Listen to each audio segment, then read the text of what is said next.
से एक कहानी आ रही है और वो कहानी है। आपने बॉलीवुड में जब पुरानी फिल्म 90 के दशक की फिल्म देखी हो तो उसमें एक हीरोइन हुआ करती थी ममता कुलकर्णी। और ये किसी परिचय की मोहताज तो नहीं है। 90 के दशक में वो लोगों के दिलों पर राज किया करती थी। और ममता कुलकर्णी ने बॉलीवुड की बहुत सारी फिल्मों में काम किया है, बहुत सारी फिल्म हिट भी दी। हालांकि लंबे समय से उन्होंने फिल्मों से दूरी बना रखी थी, लेकिन अब अचानक ममता कुलकर्णी ने महाकुंभ पहुंचकर संन्यास धारण कर लिया है। एक तो 25 साल बाद वो भारत आई और फिर भारत आने के बाद महाकुंभ गई और महाकुंभ में ममता कुलकर्णी संन्यास धारण कर ली, जिसकी चर्चा हो रही है। उन्होंने महाकुंभ के दौरान किन्नर अखाड़े से दीक्षा ली और खबर अब ये है कि महामंडलेश्वर बन गई है। आपके मन में ये सवाल उठ रहा होगा कि ये महामंडलेश्वर बनते कैसे हैं और किसके सानिध्य में महामंडलेश्वर वो बनी है। किन्नर अखाड़े के जो आचार्य हैं महामंडलेश्वर स्वामी डॉक्टर लक्ष्मी नारायण त्रिपाठी और फिर जूना अखाड़े के महामंडलेश्वर स्वामी जय अवदानंद गिरी, इनके ही सानिध्य में ममता कुलकर्णी महामंडलेश्वर बनी है।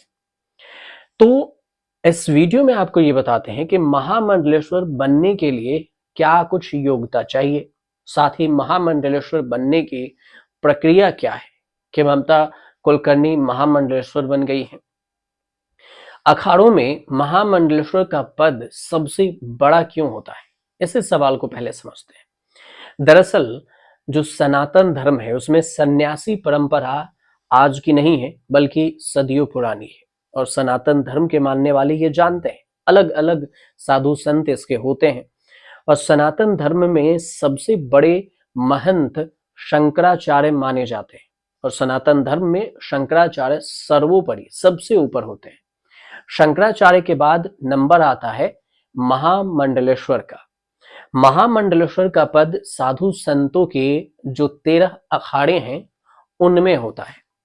अब अखाड़ों में महामंडलेश्वर का पद सबसे बड़ा माना जाता है। फिर शंकराचार्य के बाद महामंडलेश्वर की सबसे श्रेष्ठ माने जाते हैं महामंडलेश्वर ही शंकराचार्य के बाद दूसरे नंबर पर होते हैं। महामंडलेश्वर बनने की जो प्रक्रिया है उस प्रक्रिया में सबसे पहले महामंडलेश्वर पद के लिए साधु संत का चयन किया जाता है और चयन के बाद उन्हें सन्यास के दीक्षा दी जाती है। और यहाँ सन्यास के दीक्षा का मतलब है कि जिनको महामंडलेश्वर पद के लिए चुना जाता है उन्हीं के हाथों पिंडदान करवाया जाता है और उनके पितरों का पिंडदान भी इसमें शामिल होता है। और इसके बाद उनकी शिखा यानी कि जो चोटी होती है वो रखी जाती है और उनके शिखा को अखाड़े में काटा जाता है और इसके बाद उन्हें दीक्षा प्रदान की जाती है। और इसके बाद महामंडलेश्वर का पटाभिषेक किया जाता है। पटाभिषेक पूजन बड़े ही विधि से किया जाता है और महामंडलेश्वर का पटाभिषेक दूध, घी, शहद और फिर दही शक्कर से बने पंचामृत से किया जाता है। और सभी 13 अखाड़ों के साधु संत महामंडलेश्वर को पट्टा पहनाते हैं।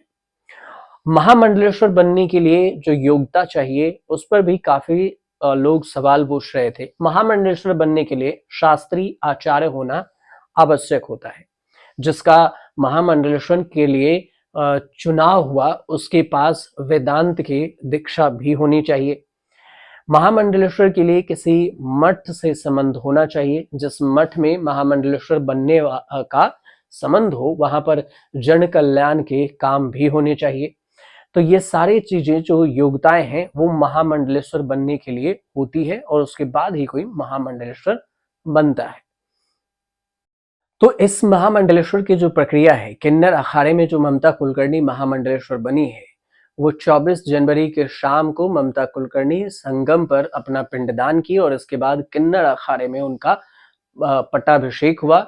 और ममता ने किन्नर अखाड़े के आचार्य महामंडलेश्वर स्वामी डॉक्टर लक्ष्मी नारायण त्रिपाठी महाराज, जूना अखाड़े के महामंडलेश्वर स्वामी जय अम्बानंद गिरी के साथ मुलाकात की और उसके बाद उनका नाम बदला गया ममता कुलकर्णी से। अब उनका नाम हो गया है श्री यामाई ममता नंदागिरी, और ये नाम रखा गया है ममता कुलकर्णी का।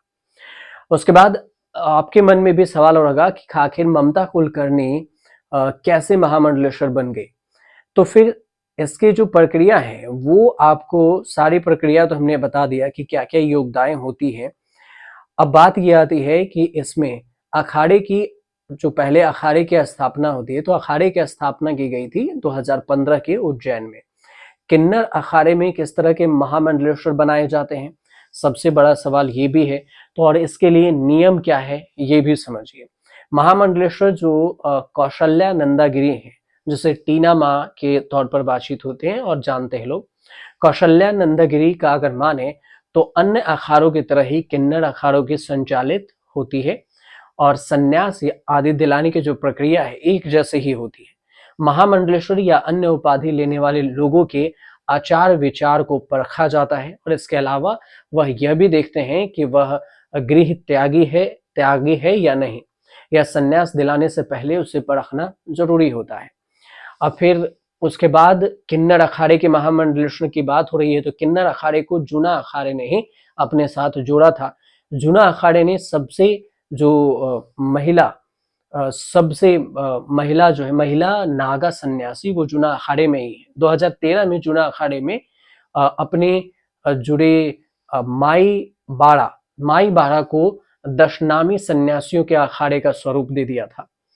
और इसे अगर देखें तो धनंजय चोपड़ा की जो किताब है भारत में कुंभ, उसके मुताबिक अखाड़े की गुरु ही तय करती हैं कि दीक्षा दिए जाने की योग्यता कौन से होते हैं।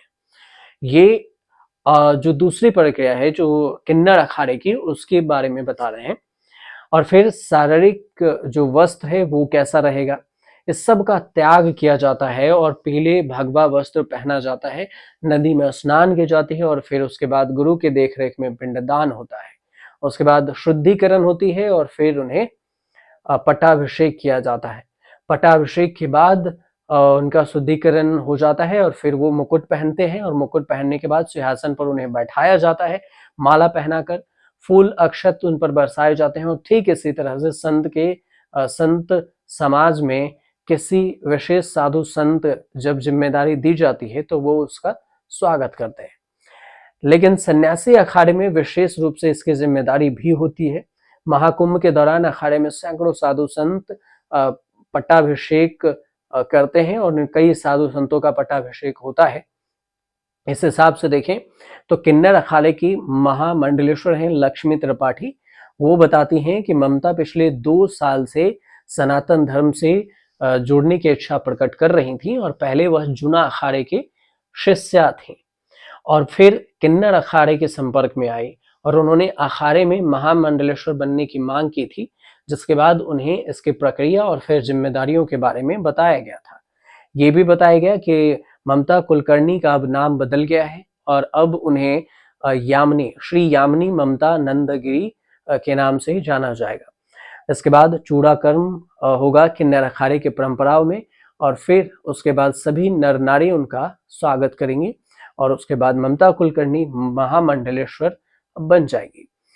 इस हिसाब से देखें तो अब तक कई लोग इस बात को कर चुके हैं, जिसमें पिंडदान भी हुए, और खासकर अघोरी नागा साधु ये भी जब बनते हैं तो पहले पिंडदान ही करते हैं। लेकिन इसके अलावे जो अगर देखा जाए तो लक्ष्मी त्रिपाठी ने इसके बारे में बताई हैं कि 2019 के जो मेले हुए थे उसमें किन्नर अखाड़ों ने न केवल देवत्व पेशवाई का एक रूप लिया, बल्कि शाही, जबकि अमृत स्नान भी किया था, और इसमें कई सारी उपलब्धियां भी अपनी गिनवाई थी। लेकिन अखाड़े के जो इष्ट देव हैं, इष्ट देव अर्ध नागेश्वर और इष्ट देवी बहुचरा माता हैं इनके किन्नर अखाड़े की। धर्म ध्वजा सफेद इनकी होती है, जिसका किनारा सुनहरे रंग का भी होता है, और जूना अखाड़े के साथ हुए समझौता ये भी है कि किन्नर अखाड़े की धर्म ध्वजा भी जूना अखाड़े के साथ फहराई जाती है। तो इस हिसाब से देखा जाए तो जूना अखाड़ा ही किन्नर अखाड़ा हो गया है, और किन्नर अखाड़ा ही जूना अखाड़ा में तब्दील हो गया, मतलब दोनों अब एक ही में मर्ज हो गया है। लेकिन अब किन्नर अखाड़े के महामंडलेश्वर ममता कुलकर्णी हुई हैं, जिसकी चर्चा खूब हो रही है। फिलहाल आपको जानकारी सही लगी तो चैनल